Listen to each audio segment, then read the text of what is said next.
अभियान जारी रहेगा, जारी रहेगा, जारी रहेगा।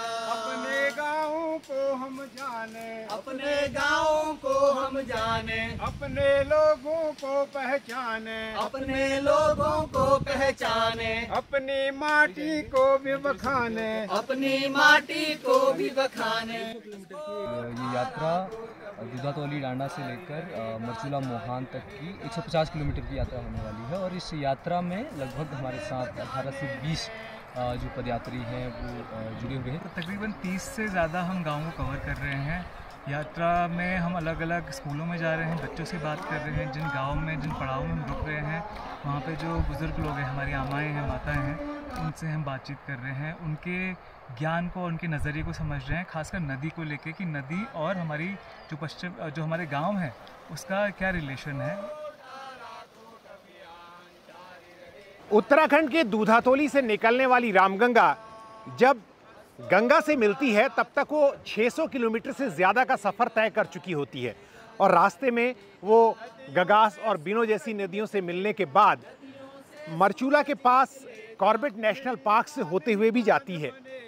ये नदी ग्लेशियर से तो नहीं निकलती, लेकिन छोटी छोटी जलधाराओं और स्प्रिंग रिवर से अपनी ताकत बटोरती है और इसलिए बहुत महत्वपूर्ण है।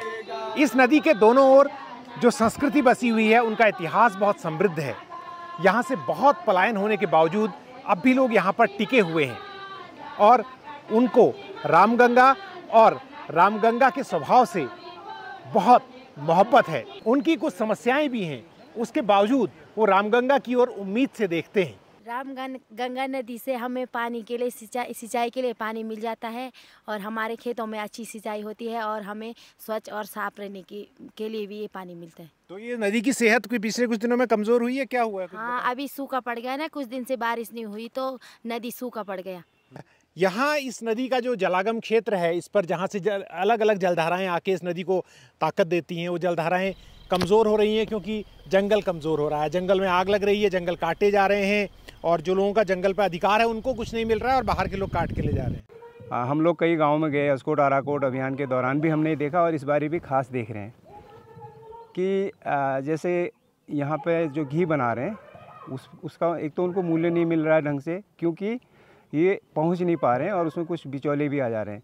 लेकिन जो पशुधन से जो प्राप्त आय है, जो आर्थिक की है, वो बहुत महत्वपूर्ण है। इन द सेंस कि एक कनार गांव का उदाहरण देते हुए मैं शुरू करूं, वहाँ पे हर घर में 2-2 भैंस या 2 गाय की होती थी कंपलसरीली, और वो उनको जिस तरह का चारा खिलाते हैं, जिस तरह से ये जो स्वच्छ जल जिसको हम कह सकते हैं कि नदियों से, और जिसके लिए हम इस यात्रा पर भी निकले हैं, उसका वो उपभोग करते हैं और उसी से वो मेहनत से उनका दूध दोहन करके घी, दही, पनीर भी बनाने लग गए हैं। तो दूधा का अर्थ है दूध से और तौली का अर्थ है वो बर्तन से, जिसमें जो तांबे या पीतल की हमारे यहाँ परंपरागत जो बर्तन होता है जिसको तौली कहते हैं। तो जब यहाँ पे हमारे जानवर रहते हैं, जो 4 महीने के आसपास हम अपने जानवर के साथ यहाँ पर रहते हैं, तो उस टाइम पर हमारा दूध का उत्पादन खूब अच्छा होता है, तो इसलिए यहाँ का नाम दूधातौली है। और एक चीज़ यहाँ पे अच्छी देखने को मिलेगी, अगर मैं उधर अपने यहाँ केदारनाथ की तरफ या रुद्रप्रयाग जिले के और हिस्सों में देखूँ तो यहाँ पे भूस्खलन थोड़ा कम दिखा है मुझे। जिस तरह से जो ह्यूमन इंटरवेंशन है तो वो कम दिखाई देता है, वो कम दिखाई देता है। शायद उसी की वजह से ये फ़र्क भी दिखाई देता है, क्योंकि हम बहुत सारी यात्राएं कर रहे हैं। पिछले साल भी हमने पूरी अस्कोट से आराकोट की जो 1150 किलोमीटर की हमने यात्रा की हैं, तो जहाँ जहाँ हमने ह्यूमन इंटरवेंशन देखा है वहाँ ये चीज़ें बड़ी मात्रा में देखी हैं। और यहाँ पे मतलब कोई एक ऐसा ताल नहीं था या फिर ग्लेशियर नहीं थी, ये पूरे मतलब जो पहाड़ की जो का टॉप था वो बुग्यालों में हर जगह मतलब धीरे धीरे वहाँ पे पानी कलेक्ट होता है नीचे, और अपने आप ही उन पत्थरों से, मिट्टी से यहाँ से मतलब फ़िल्टर होते होते।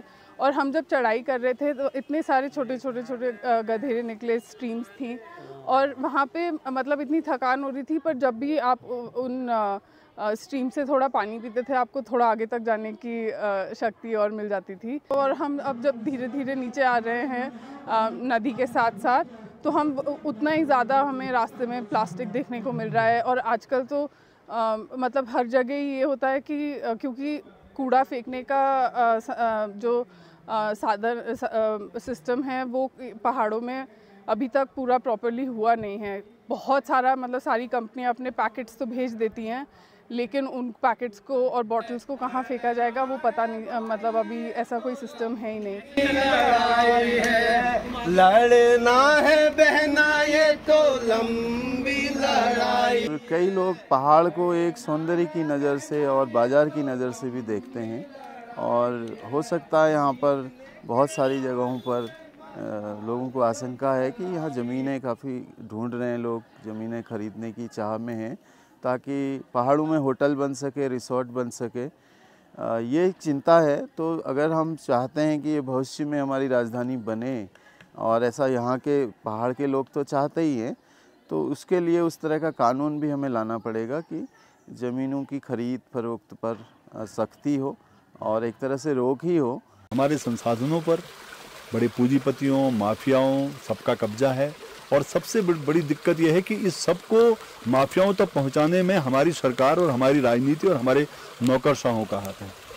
जितनी भी जगह हम लोग इस लड़ाई को लड़ रहे हैं, कई जगह ज़मीनों की लड़ाई हो रही है, उनको जब्त करने की लड़ाई हो रही है, सशक्त भू कानून की लड़ाई हो रही है, या हिमालय में जो हिमालय क्षेत्र में जो बड़ी बड़ी कंपनियां आई हैं, वो सारी कंपनियां लूट के लिए काम कर रही हैं। स्थानीय समाज को पूरी तौर पर उसे खदेड़ दिया गया है और पूरे गांव खाली हैं, और तराई की सारी ज़मीनों पर पूंजीपतियों का कब्जा है, और हमारे राजनेता भी खुद पलायन कर गए हैं। तो ये बहुत खतरनाक स्थिति है। ये महत्वपूर्ण बात जो पीसी तिवारी जी ने उठाई, मैं डॉक्टर कांडपाल से इस बारे में पूछूंगा कि आपने इस बारे को इसको काफ़ी एक्सप्लोर भी किया है, इस पर रिसर्च भी की है। कैसे फ़र्क पड़ता है एक नदी के और वाटर बॉडी की लाइफ पर जब सारे लोग वहाँ से निकल जाते हैं या ज़्यादातर लोग निकल जाते हैं? आपने क्या पाया, आपका अध्ययन क्या कहता है? ये ज़्यादातर पलायन हो जाने के बाद जितने भी जल स्रोत हैं वो सूख गए हैं। इसका मुख्य कारण ये रहा है कि उसके कारण जो हमारी ऊंचाई तक खेती होती थी वो खेती पूरी की पूरी बंजर हो गई है। तो बंजर हो जाने के कारण पानी जो है बारिश का जल जो है उसमें रुकता ही नहीं है।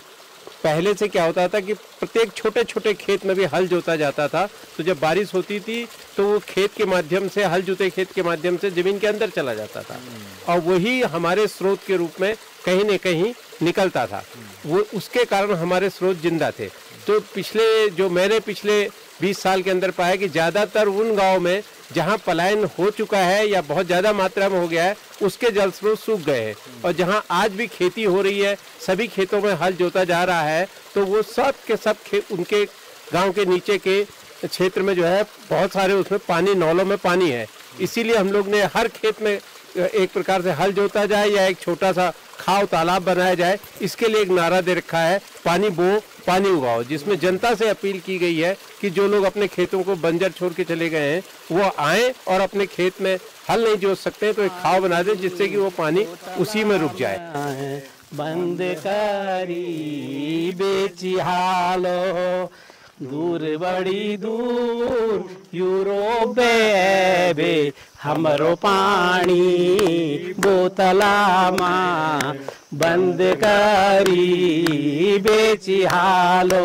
तो गगास नदी तो पूरे इस इलाके के लिए जीवनदायिनी है। हमारी तो गंगा जी भी यही हैं, यमुना जी भी यही हैं, और जो हमारा ये दूनागिरी का पूरा क्षेत्र है, अगर मैं बात करूं आज़ादी के लंबे समय के बाद पहली बार दूनागिरी क्षेत्र को किसी योजना का पानी मिला है, तो वो हमारा ये लिंडरी फॉल से जो टोडरा पंपिंग पेयजल योजना के नाम से 2002 में से इसकी शुरुआत हुई। स्वर्गीय विपिन त्रिपाठी जी जब विधायक बने, और उसके बाद फिर 2007-8 में लगातार आगे बढ़ करके मैंने उसको स्वीकृत कराया, और आज हमारा टोडरा, नायल, चरी, रतखाल, इन सब पूरे दूनागिरी क्षेत्र में उसी योजना का पानी से पेयजल की आपूर्ति होती है।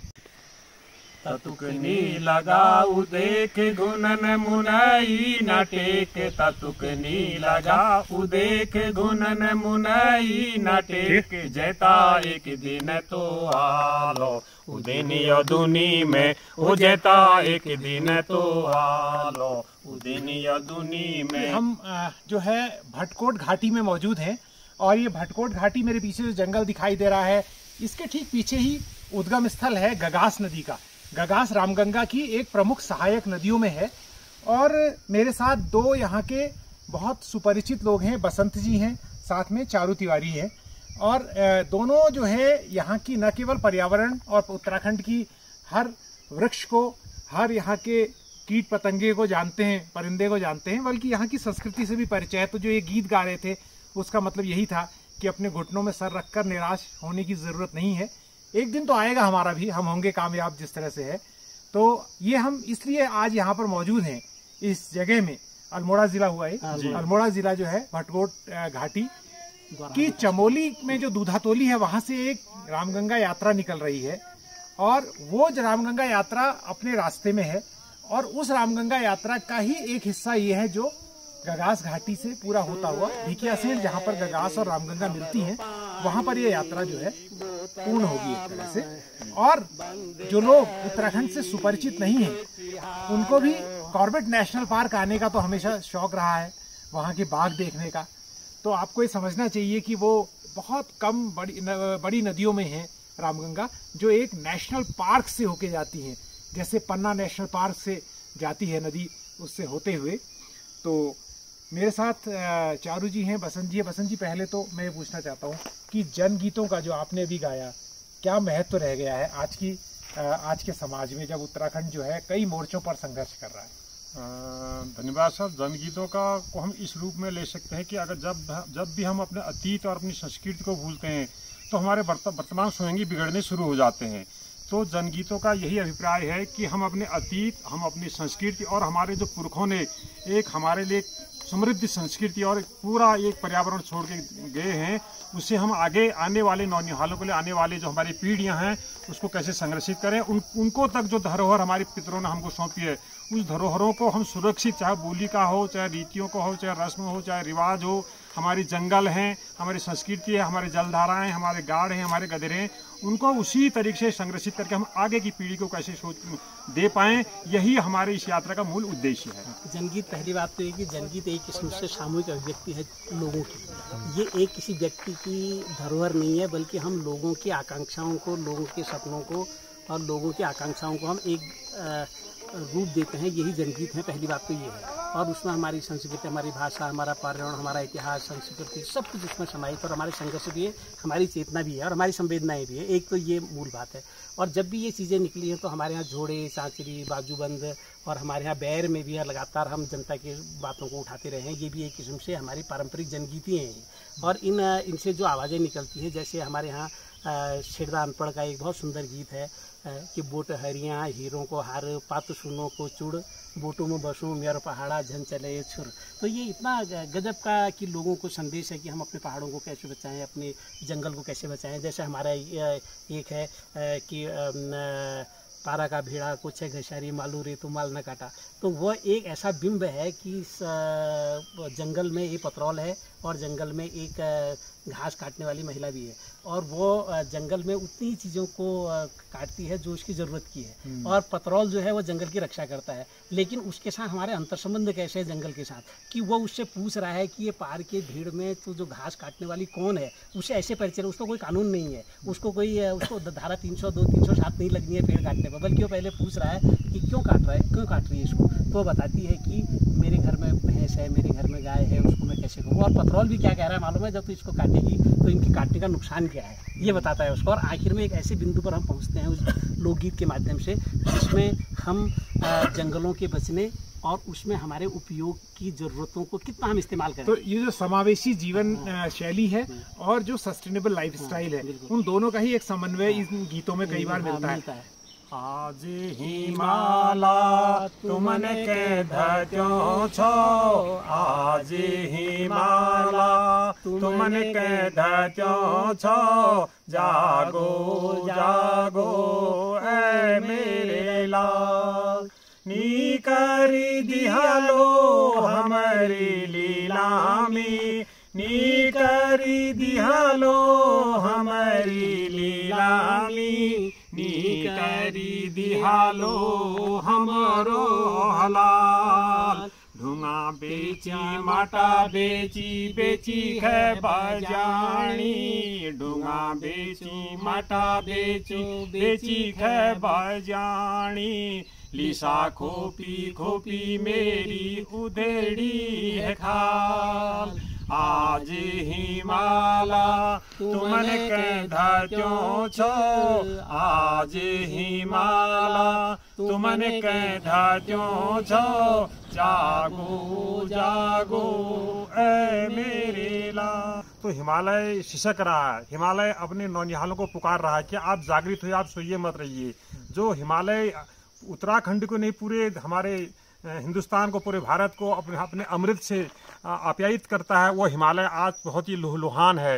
हिमालय को लोगों ने भुला दिया, लेकिन हिमालय ने अपने नौनिहालों को नहीं भुलाया। वो अपने नौनिहालों को जगा रहे कि आप जाइए, आप अपने अस्तित्व को पहचानिए, और अपने अस्तित्व को पहचानने के लिए आप पुनः जन जागरण करके अपने आने वाली पीढ़ी को, इस धरोहर को सुरक्षित देके जाइए। और अगर आप ये सोचते हैं कि ये कहानी सिर्फ हिमालय की है, तो आप पूरी तरह से सही नहीं है, क्योंकि हिमालय जो है वो वाटर टावर है, वो थर्ड पोल कहा जाता है धरती का, क्योंकि यहाँ पर इतना स्टोरेज है संसाधनों का और पानी का। पानी सबसे बहुमूल्य संसाधन है, और ये देश की तकरीबन 50 से 55 करोड़ आबादी के लिए जीवन रेखा है, क्योंकि नदियाँ यहीं से निकलती हैं और यहाँ से एक जीवन का प्रवाह एक तरह से होता है।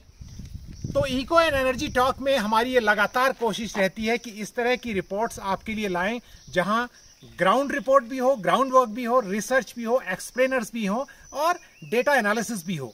अगर आपको ऐसे वीडियो देखना और सुनना अच्छा लगता है, तो आप इतना तो कर ही सकते हैं कि सब्सक्राइब का बटन दबाएं, और अगर हो सके तो ज्वाइन करें। अगर आप अपने YouTube लॉगिन से इस वीडियो को देख रहे हैं, तो एक ऑप्शन आपको सुपर थैंक्स का भी दिखेगा, उसमें जाके आप हमें सहयोग भी कर सकते हैं। जल्द ही नए वीडियो के साथ आपसे फिर मुलाकात होगी।